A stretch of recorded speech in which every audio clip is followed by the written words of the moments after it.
தமிழக அரசு அறிவித்து ஆண்டுதோறும் இதனை தமிழ்நாடு மக்கள் கொண்டாடி வருகிறோம். இந்த நாளில் பெருந்தலைவர் காமராஜருக்கு எமது செம்மாந்த வீர வணக்கத்தை செலுத்துகிறோம்.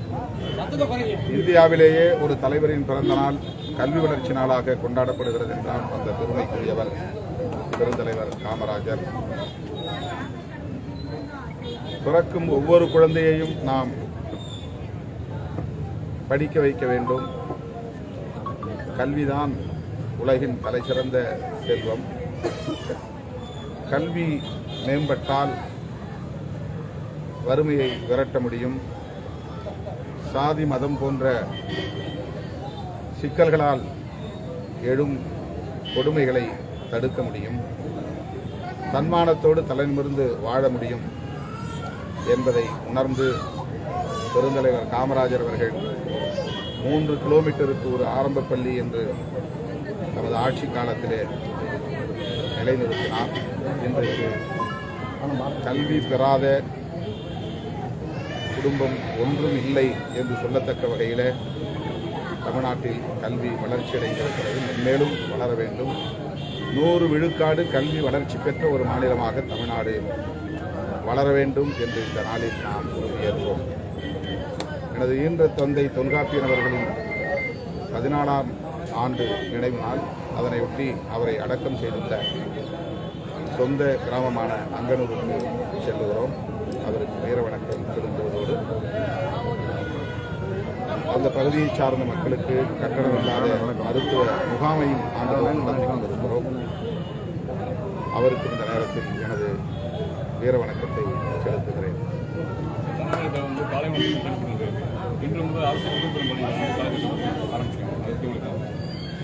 இதனை நான் முழுமையாக வரவேற்கிறேன். இது நீண்ட நாள் கோரிக்கை.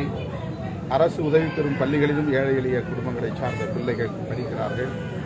அவர்களுக்கு அந்த வாய்ப்பு இல்லாமல் இருந்தது பெரும் வலியாக இருந்தது. இன்றைக்கு அதுவும் நிறைவேற்றப்பட்டிருக்கிறது.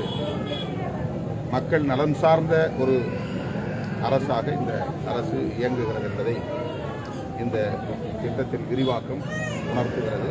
மாண்புமிகு முதல்வருக்கு எனது பாராட்டுகளை தெரிவித்துள்ளேன். ஆசாம் கொலை வழக்கு விசாரணை நடத்திட்டு வருகிறது. இன்னும் தொடர்ச்சியாக ஒரு சிசிடிவி காட்சியில் வெளியாகிட்டு. இது மட்டும் இல்லாமல் இப்போ அவரோட தொடர்புடைய ரவுடிகள் என்கவுண்டர் சொல்லியிருக்காங்க. இந்த கொலை வழக்கில் குற்றவாளிகள் யாரும் தப்பித்துவிடக்கூடாது. அதுதான் நம்முடைய ஒரே கோரிக்கை. இது தொடர்பாக நான் புதிதாக சென்னை மாநகர காவல் ஆணையராக பொறுப்பேற்றிருக்கிற திரு அருண் IPS அவர்களையும் நேரிலே சந்தித்து வலியுறுத்தியிருக்கிறேன். அடுத்து முதல்வரை ஏற்கனவே நாங்கள் சந்திப்பதற்காக முயற்சித்துக் கொண்டிருந்தோம். நீட் விலக்கு தொடர்பாகவும் குற்றவியல் சட்டங்கள் தொடர்பாகவும் அனைத்து கட்சி கூட்டத்தை கூட்ட வேண்டும் என வலியுறுத்தி ஏற்கனவே கடிதங்களை தயார் செய்து காத்திருந்தோம். அண்மையில் தான் அவரை சந்திக்கிற வாய்ப்பு கிடைத்தது. அதையொட்டி ஆம்ஸ்டாங் கொலை தொடர்பான புலன் விசாரணையை நேர்மையாக நடத்துவதற்கு அரசு அனைத்து முயற்சிகளையும் மேற்கொள்ள வேண்டும் என்று வலியுறுத்தியிருக்கிறோம். பொதுவாக இதுபோன்ற என்கவுண்டர் நடவடிக்கைகளில் விடுதலை சிறுத்தைகள் கட்சிக்கு உடன்பாடு இல்லை. மரண தண்டனையே கூடாது என்று சட்டத்தில் உள்ள அந்த பிரிவையே நீக்க வேண்டும் என்று நாங்கள் மாநாடு நடத்தியிருக்கிறோம். முறைப்படி விசாரித்து குற்றவாளி என்று நிரூபிக்கப்பட்ட நிலையிலும் ஒருவனுக்கு மரண தண்டனை கொடுக்கக்கூடாது என்கிற நிலைப்பாட்டை கொண்ட கட்சி விடுதலை சிறுத்தைகள் கட்சி. அந்த வகையிலே என்கவுண்டர் நடவடிக்கைகளில் நமக்கு உடன்பாடு இல்லை என்றாலும் கூட ஆம்ஸ்டாங் அவர்கள் கொடூரமாக படுகொலை செய்யப்பட்ட ஒரு துயரம் நிறைந்த சூழலில் இந்த என்கவுண்டர் நடவடிக்கை புலன் விசாரணைக்கு முன்னதாக நடந்திருக்கிற இந்த நடவடிக்கை சற்று அதிர்ச்சி அளிக்கிறது என்றாலும் கூட ஆறுதல் அளிக்கிறது. அந்த நபர்தான் நேரடியாக ஆம்ஸ்ட்ராங் மீதான தாக்குதலில் ஈடுபட்டிருக்கிறார் என்று காவல்துறை சிசிடிவி காட்சிகளின் மூலம் உறுதிப்படுத்தியிருப்பது தெரிய வருகிறது.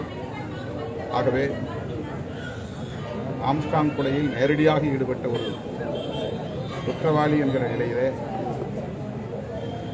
அவர் மீது நடத்தப்பட்ட இந்த அரச தாக்குதல் கூடாது என்று சொல்லுகிற நிலையில் இல்லை.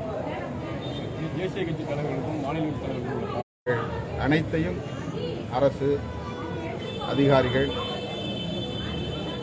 மேற்கொள்ள வேண்டும், அதில் தீவிரம் காட்ட வேண்டும் என்று வலியுறுத்துகிறேன். இப்போது அந்த கட்டிடம் பழுதடைந்த நிலையிலே இடிக்கப்பட்டிருக்கிறது. மீண்டும் அங்கேயே விடுதியை கட்டுவதற்கு சிலர் முயற்சிப்பதாக தெரிகிறது. பள்ளி வளாகத்திற்குள்ளேயே இடம் இருப்பதாகவும் அங்கேயே கட்டலாம் என்றும் பெரும்பான்மையான மாணவர்கள் முன்வைக்கிற கோரிக்கை. இந்த கோரிக்கையை அரசு பரிசீலிக்க வேண்டும். மாணவர்கள் பள்ளிக்கு அருகிலேயே தங்கியிருந்து வகுப்பறைக்கு வருவது என்பதுதான் சரியானது. 3 கிலோமீட்டர் நடந்து செல்லுகிற நிலையை முடிந்தவரையில் தவிர்க்க வேண்டும் என்று கேட்டுக்கொள்கிறேன்.